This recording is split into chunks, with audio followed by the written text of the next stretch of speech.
Bapeda, selamat datang di podcast Senja seputar perencanaan Jakarta. Saya Feti yang akan memandu podcast Senja episode kali ini. Sobat Bapeda, apa kabar? Semoga semua dalam keadaan sehat ya. Gak berasa juga nih, kita akan menyambut tahun baru 2022. Kira-kira Sobat Bapeda sudah mempunyai resolusi apa sih di tahun 2022 ini? Nah, kalau misalnya Sobat Bapeda ada resolusi untuk berkontribusi dalam pembangunan kota Jakarta, pas banget. Sebentar lagi akan dilaksanakan proses musrembang untuk rencana pembangunan tahun 2023. Bentar, ini kok kita baru mau masuk 2022 tapi kita udah ngomongin 2023 ya. Nah, yuk kita bahas seputar musrembang kali ini, dan juga sudah hadir narasumber kita di tengah-tengah kita ini, yaitu Bapak Andika Aji atau Bapak Aji. Beliau selaku Kepala Subbidang Rencana Kerja Pemerintah Daerah. Halo Pak Aji, apa kabar Bapak? Alhamdulillah baik. Yang paling penting di masa pandemi ini kan adalah kesehatan. Penting kita sehat, dapat beraktivitas, sehingga ekonomi bisa pulih. Wah, betul banget ya Pak ya. Semua kena dampak ya Sobat Bapeda. Oke, Pak Aji, gimana nih Pak untuk persiapan musrembang di tahun ini Pak? Persiapan musrembang sebenarnya sudah kita lakukan sejak bulan September tahun 2021. Jadi kita setback.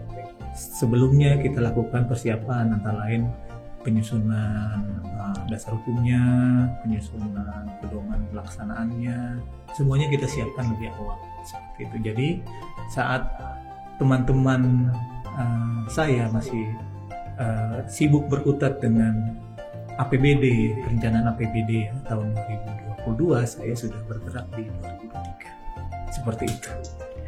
Oh, berarti itu sudah disiapkan dari tahun sebelumnya, dan prosesnya cukup panjang juga ya Pak untuk mempersiapkan proses musrembang ini ya yang akan datang ini. Pastinya.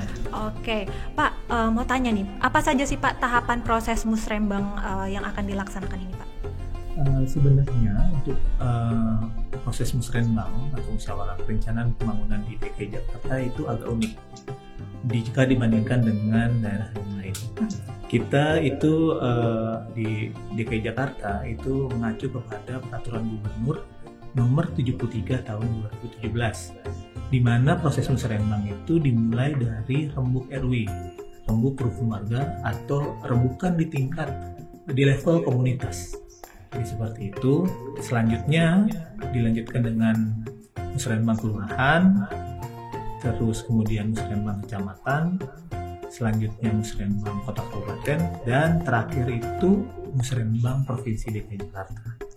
Oke, berarti dalam penjaringan aspirasi itu berjenjang ya Pak, dari bawah seperti itu ya Pak. Ya. Nah, selanjutnya bagaimana sih Pak untuk masyarakat dapat mengajukan usulannya nih Pak, untuk adakah kriterianya nih Pak untuk mengajukan usulan dalam berpartisipasi dalam musrembang ini Pak? Sebenarnya kalau bicara tentang kriteria itu nggak ada ya. Semua masyarakat DKI Jakarta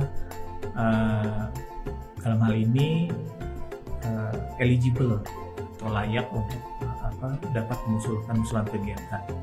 Ada dua cara sebenarnya masyarakat DKI Jakarta mengusulkan usulan kegiatan.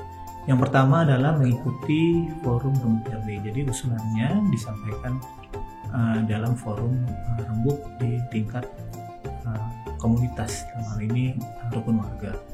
Yang kedua adalah jika tidak dapat berpartisipasi ya, atau tidak dapat hadir dalam proses rembuk RW, warga Jakarta dapat memberikan usulannya secara langsung, dan itu sudah disediakan kanalnya gitu, seperti itu. Jadi nggak masalah gitu, hanya mempersyaratkan NIK saja seperti itu. Nah Pak, untuk proses musrembang ini ada tanggal precise gitu nggak sih Pak dilaksanakannya kapan Pak? Kita punya peraturan ya, instruksi gubernur ya, yang mengatur tentang pelaksanaan musrembang LKPD. Jadi di dalam aturan tersebut ya, itu pelaksanaan rembuk RW, semua kelurahan, semua kecamatan, kota kabupaten hingga provinsi itu sudah diatur. Jadi rembuk RW itu dilaksanakan di bulan Januari hingga minggu 3 Januari. Musrembang kelurahan itu range-nya antara akhir bulan Januari hingga minggu pertama Februari. Sedangkan musrembang kecamatan itu dia aturnya pertengahan Februari hingga akhir Februari. Untuk musrembang kota kabupaten itu dilaksanakan di pertengahan bulan Maret, dan musrembang provinsi dilaksanakan di minggu kedua bulan April. Kenapa bulan April? Karena sudah diatur dalam Peraturan Menteri Dalam Negeri nomor 86 tahun 2017. Jadi semua yang kita lakukan itu harus sesuai dengan peraturan perundangan yang berlaku, seperti itu. Oke, berarti itu memang sudah ada berpatokan dari Permendagri itu sendiri ya Pak. Nah, untuk pelaksanaannya itu berarti apakah si RW-RW-nya ini dilakukan secara langsung serentak kah, atau memang mereka punya jadwalnya masing-masing gitu Pak? Karena gini, di Jakarta ini itu ada 2.740 RW. Oke, banyak banget. Dan tentunya para ketua RW itu melibatkan ketua RT yang ada 30.000. Oh, banyak banget ya Sobat Bapeda ya. Nah, oleh karena itu kita nggak mungkin mengatur semuanya, nggak mungkin mengatur pelaksanaan RW, tergantung kesiapan dari masing-masing ketua RW. Bisa jadi kan Pak RW-nya ada yang kerja, Pak RW-nya ada yang sibuk gitu kan, punya kegiatan seperti itu. Jadinya kita memberikan range waktu saja untuk pelaksanaan RW itu di minggu pertama bulan Januari hingga minggu ketiga bulan Januari, seperti itu. Oke, baik Pak. Kalau misalnya nih Pak, masyarakat kan berpartisipasi melalui rembuk RW gitu. Nah, itu bagaimana cara menginputkan usulannya, dan juga tadi kalau misalnya melalui kanal langsung nih Pak, bagaimana caranya tuh Pak? Jadi dua-duanya, baik rembuk RW maupun usulan langsung, itu semua diinput ke dalam sistem, karena Pemprov DKI Jakarta, dalam hal ini Bapeda Provinsi DKI Jakarta, mempunyai sistem yang namanya IMusrembang. Jadi semuanya diinput ke dalam sistem IMusrembang. Oh, perbedaannya lagi nih Pak, IMusrembang sama musrembang ini apa nih Pak? Jadi gini, musrembang itu adalah proses perencanaan yang sudah diatur dalam peraturan perundangan. Sedangkan IMusrembang itu adalah sistem informasi yang digunakan sebagai sarana untuk membantu seluruh proses musrembang itu sendiri. Jadi seperti itu. Oke, berarti kalau misalnya saya sebagai warga DKI, saya ingin memberikan usulan nih Pak untuk pembangunan, tetapi saya nggak bisa ikut rembuk RW, berarti saya bisa mengajukan usulan langsung seperti itu. Iya, di sistem IMusrembang ya Pak. Betul nah, sekali. Bagaimana cara saya biar bisa mengakses usulan, menginputkan usulan langsung itu Pak? Sebenarnya usulan langsung itu bisa langsung diakses. Jadi dalam sistem IMusrembang dengan alamat musrembang.jakarta.go.id itu warga masyarakat itu dapat mengusulkan langsung. Caranya gimana? Tinggal klik kanalnya usulan langsung, nanti akan diminta NIK-nya.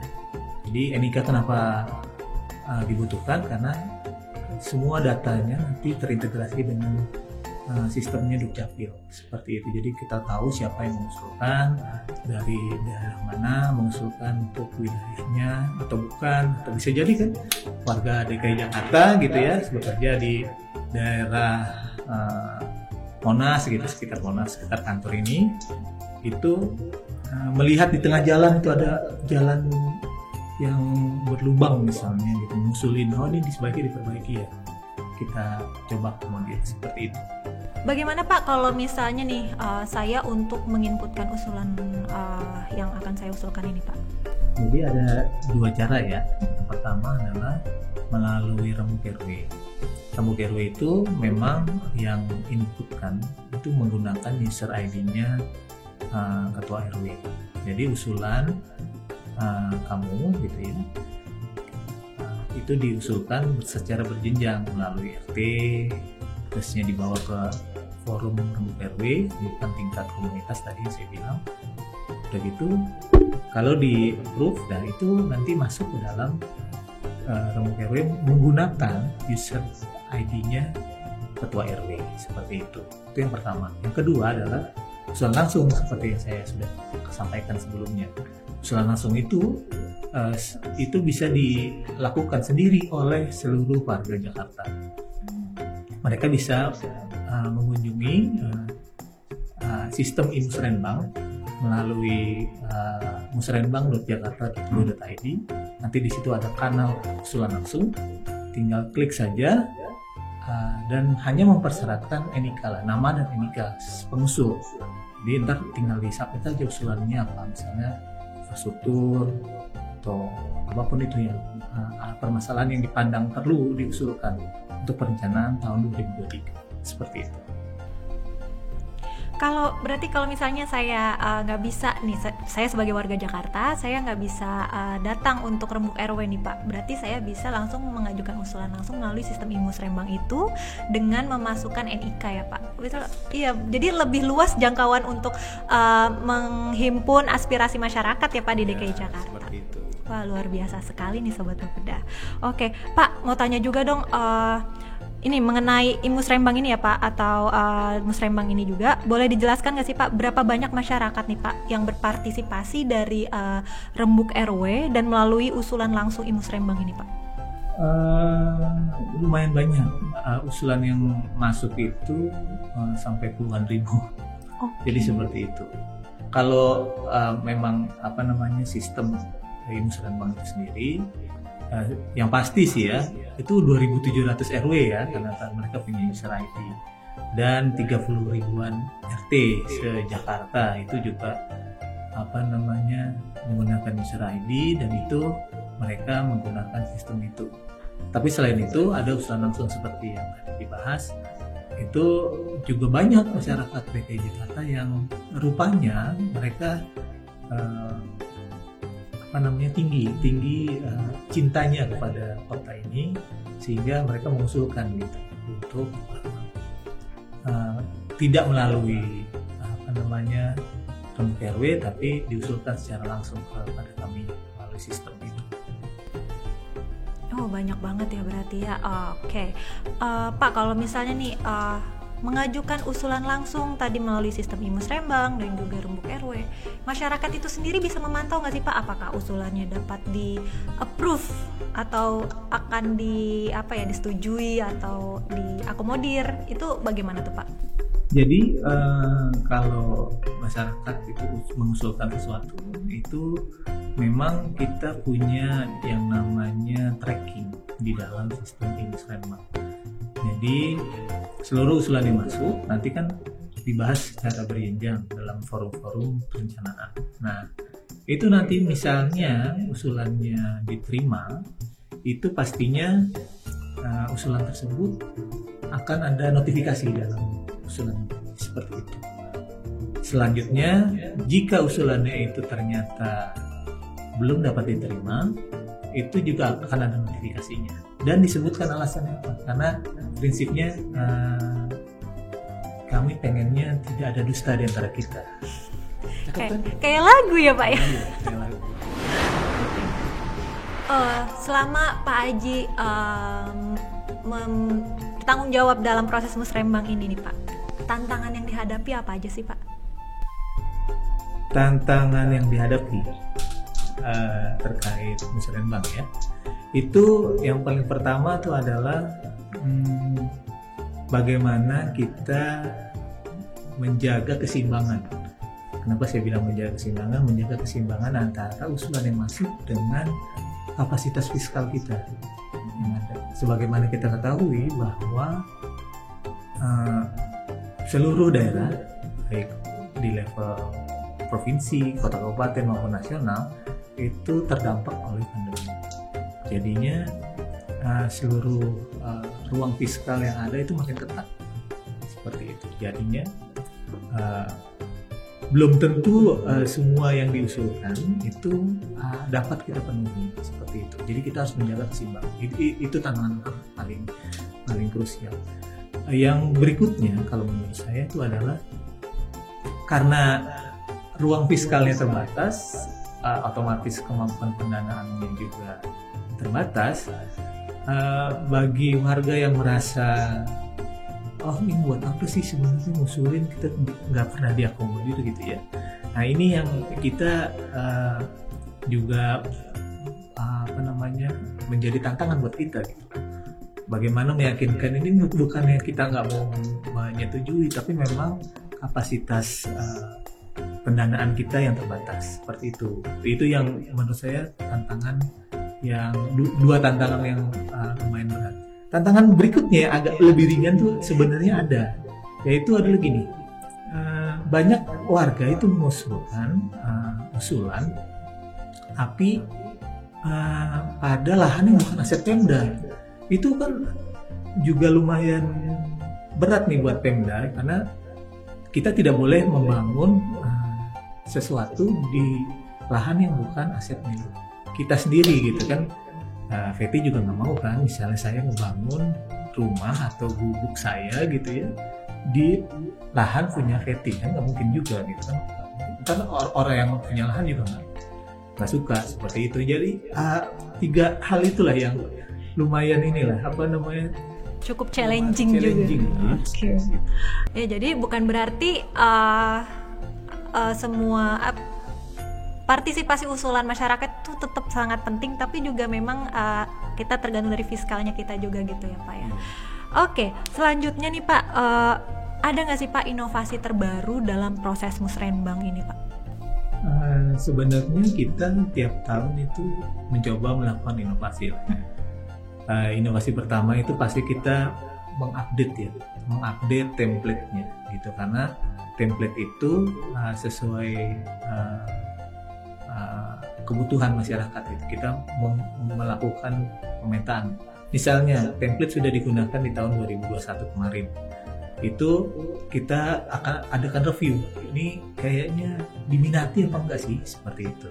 Sama seperti kita datang ke restoran. Misalnya menunya di restoran itu kita tidak diminati gitu ya, buat apa ada menu gitu, menu itu gitu, nggak perlu ditawarkan lagi. Makanya kita lakukan review. Yang berikutnya adalah gini, jika kalau dulu itu jika warga dari misalnya Kepulauan Seribu gitu itu bisa memilih usulan yang khusus untuk Kepulauan Seribu, tapi warga yang di daratan, yang di Jakarta Selatan, let's say, itu juga bisa memilih usulan yang khususan Pulau Seribu. Nah makanya kita mulai sekarang kita klasifikasi lah ya. Jadi RW Pulau Seribu ya bisa memilih untuk kegiatan yang Pulau Seribu, tapi yang di daratan tidak. Jadi memang ada penyesuaian lah ya di dalam sistem.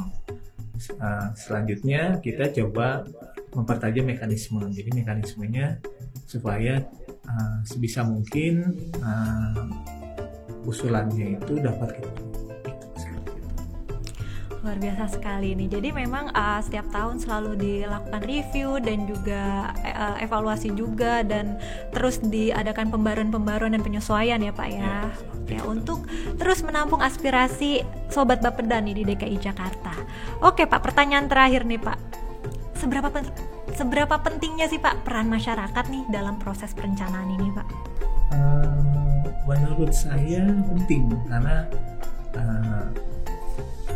seperti yang tadi saya sudah bilang bahwa memang perencanaan ini ada aturannya.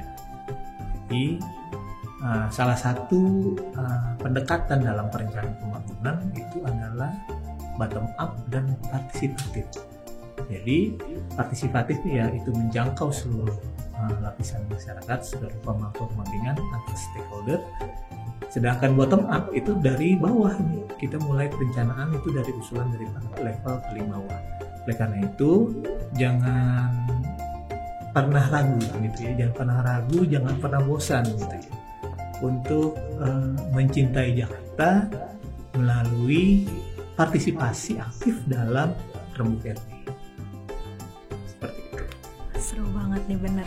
Jadi Sobat Bapeda nih ya, penting banget untuk peran Sobat Bapeda dalam pembangunan di DKI Jakarta saat ini. Jadi ketika Kota Jakarta juga maju, itu juga berarti peran dari aspirasi dari Sobat Bapeda dan masyarakat DKI Jakarta. Betul seperti itu ya Pak Aji? Iya, pasti seperti itu. Oke, terima kasih banget Pak Aji untuk sharing informasi mengenai Musrembang saat ini. Sama-sama. Mohon maaf nih Pak kalau misalnya saya ada salah kata juga perbuatan nih Pak ya. Oke, Sobat Bapeda jangan lupa untuk terus ikutin proses Musrembang ini melalui Rembuk RW ya Sobat Bapeda.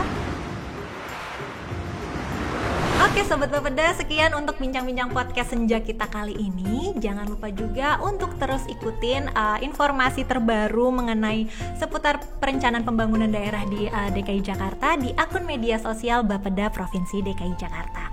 Sobat Bapeda juga jangan lupa untuk terus menerapkan protokol kesehatan. Saya Feti, sampai jumpa di podcast Senja selanjutnya.